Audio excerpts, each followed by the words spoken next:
A Rancho High School graduate and retired NFL player turned sports broadcaster Mike Pritchard is our guest this week on Nevada Week in Person.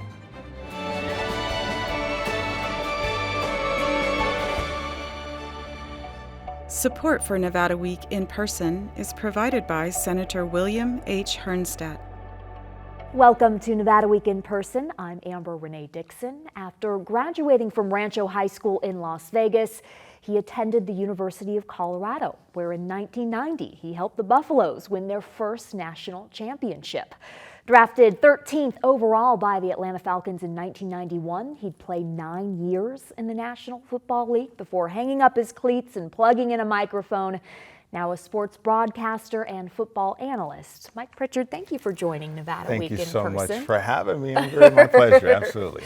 So I said you grew up in Las Vegas. You weren't born here. Where were you born and what brought you to Vegas? Originally born in Sumter, South Carolina. My dad was in the military. He was in the Air Force, and Shaw Air Force Base was the base which he was stationed at the time.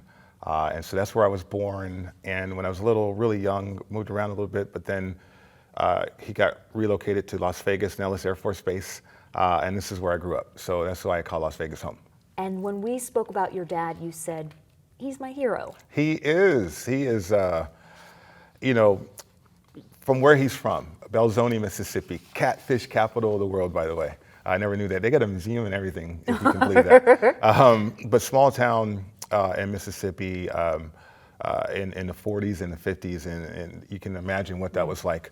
But then he goes on and gets up to Milwaukee, meets my mom, and creates this family environment that was supportive and loving, and therefore I was able to fulfill my dreams, And so I call him my hero because he kept me on the right track. He guided me, advised me, and certainly supported me in every way. And for him to have reached that level of being able to support a family growing up in that time period, I mean, how difficult must that have been for him? Very difficult. We had some talks, some long talks, and I asked him some vivid questions too, like what was it like? Because you're thinking about the time that you're growing up, and that wouldn't have happened to me. But then I'm thinking about the context and where we were as a country at that point, and I'm like, yeah, that would have happened to me. But the way that he handled it and the way that his family handled it, obviously a tremendous success story for Eddie Pritchard, who was my father. So definitely my hero. Very cool. It was your brothers who got you into football, though. Yeah, my older brother. He's 7 years older than me, Amber. And I would watch him play football with his buddies in a park, and I wanted to be a part of that. But I was only 7. I was a little young guy.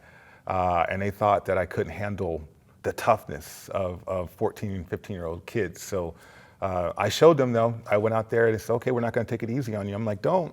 But I ended up being the fastest guy out there. And I ran away from the guys, and they went from, trying to dissuade me from wanting to play to where, okay, let's support this guy and let's block for him, and pretty much because he's going to score every time. So that's what happened. So my brother led the way.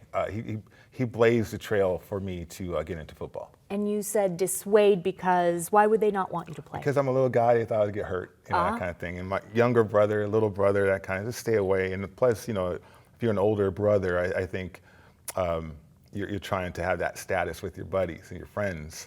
But no, he became proud of me as well and supportive as well. And at what point did people start saying, he could be something special? Well, that's a great question, because it happened early on. Because I was in all kinds of sports, of baseball, bowling, and I had a high level of success in all of them. But I think it was high school, really, when it started to materialize that, okay, this guy could turn into something. Running back, which was not your position in the National Football League. Yeah. Running back. So tell me about Rancho High School, your memories from there. How important is that school to you? Because people from Rancho High School, it's the second oldest high school in Las Vegas. They're very proud of it. I think of Governor Joe Lombardo, who accepted winning the governorship there and really pumped it up, Rancho High School. There's a lot of pride with the ranch. We call it the ranch. And North Las Vegas, where a lot of my friends grew up, I grew up, it's separate from Vegas, right? And we have this rivalry, not so much anymore. Yeah, the two oldest high schools here. A lot of tradition, a lot of pride with the history. And yeah, I played running back. So when I was younger, watching the National Football League or watching college, I just gravitated towards getting the ball a lot. And that's what happened with my brother out with his friends when I was 7 years old, getting the ball a lot and wanting to do something with it. So the natural position for me at the time was running back. And I was a little guy. I was about 170 pounds, but yet if you have the toughness and certainly you can withstand adversity, you can play that position. Listening to a podcast that you did with Fox 5, another of your siblings was brought up, and that was your sister, because at one point in high school, you were living with her in a trailer in North Las Vegas. Why? How did that happen? Well, the life of an Air Force senior master sergeant, he got transferred. My dad got transferred to Texas right after my junior year, actually the fall semester of my junior year. And then I had to go with them.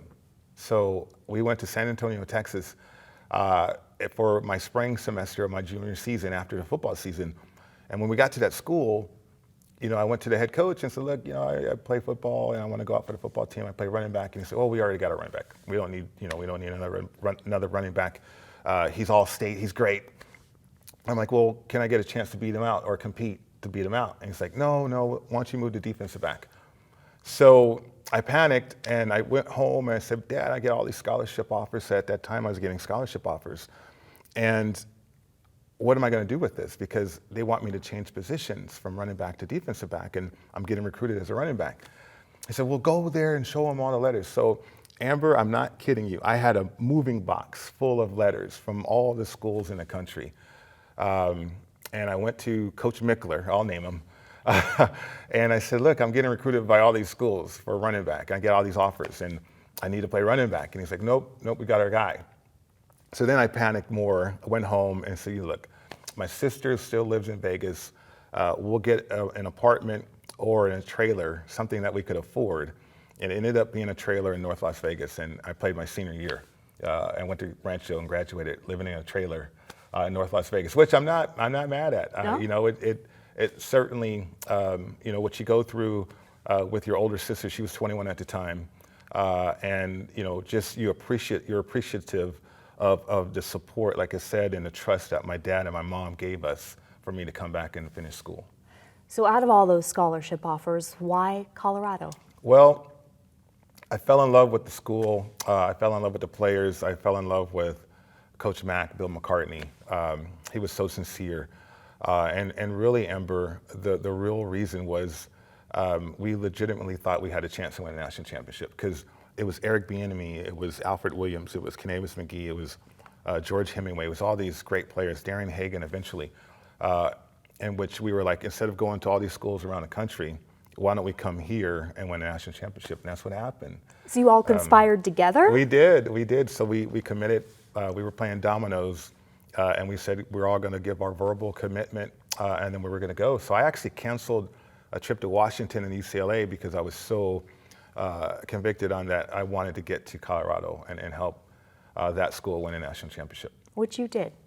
Yes, we did. In 1990, Yeah. the same year that you were made to switch from running back to wide receiver. Yeah, because Eric Bieniemy, who's now a coach in the National Football League, should be a head coach. He was the prototypical running back. I mean, he was about 5'8", about 200 pounds, 195 pounds. I was still 180 pounds, but I was fast. And I wanted to be on the field and I wanted to contribute. So I went up to Coach Mack and I said, hey, can I play wide receiver? And it's like, if you can learn how to play wide receiver, you can play wide receiver.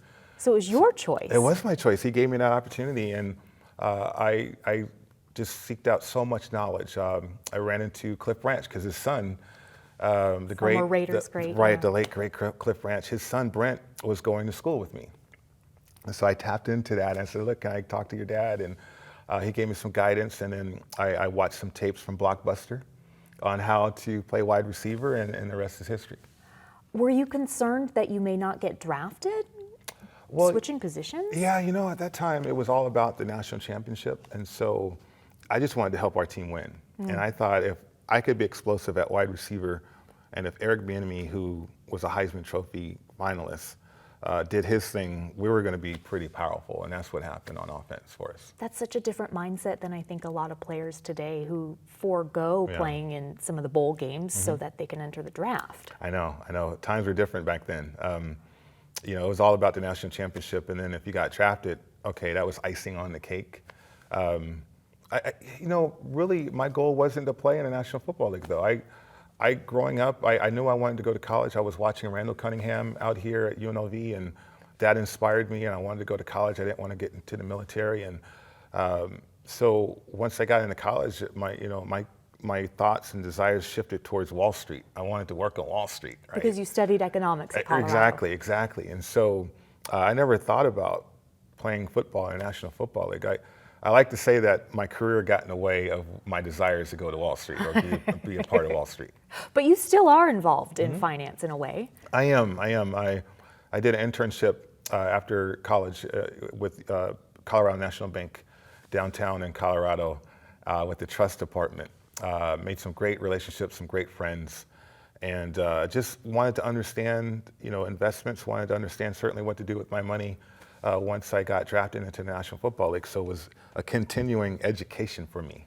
So it's always been about that for me, though. I've always tried to seek out knowledge if I can get it to help me, on this journey of life that we have here. That journey of life, including 9 years in the NFL with the Falcons, the Broncos, and the Seahawks. Right. When you're with the Broncos, John Elway is your quarterback. I mean, know. when you look back on it, how often do you find yourself reminiscing about your playing days?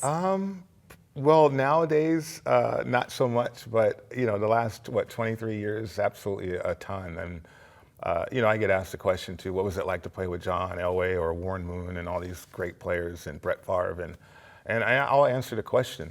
But, for that experience, so John Elway and the Three Amigos and everybody, they used to come to our games in Boulder. Because we were, being ranked at number one and going for a national championship. They were going to Super Bowls. So I knew about John Elway that way, and I certainly had a chance to see him. But Amber, when I first got in the huddle with John Elway as a Denver Bronco, that just blew me away. I mean, I forgot everything he said. I was just staring at the man, saying, "Look, I'm in the huddle with John Elway." It was an incredible moment. Well, how'd that play go then? Well, it was in practice, so okay. We didn't screw it up because it made it into the game, and I think it was a touchdown play. But no, he was just an incredible player, incredible person, and somebody who motivated me a great deal. Growing up in Las Vegas, could you have ever imagined there would be a Super Bowl here? No, let alone an NFL franchise. I mean, I knew as a player what the league felt about Vegas, and I'm like, we're never going to get a team. My team and my heroes were Randall Cunningham and Kirk Jones and people like that for UNLV. So to look at the Raiders and now to see our city hosting a Super Bowl is incredible. It's incredible. And you're involved in the betting aspect as an analyst as well. How strange has that been? Well, it's been strange because, the NFL had a way of scaring players not to go and participate with sports betting. So I never went into a sports book. It wasn't until we had a partnership, the NFL had a partnership with the sports betting community that I felt comfortable. So the last few years, the last almost 4 years now with VSiN, it's been an incredible journey and education again in terms of the sports betting world and betting on sports and having another entertainment facet to the game of football. Mike Pritchard, thank you so much for joining Nevada Week in Person. Thank you so much for having me. And for more episodes like this, go to vegaspbs.org/Nevada Week.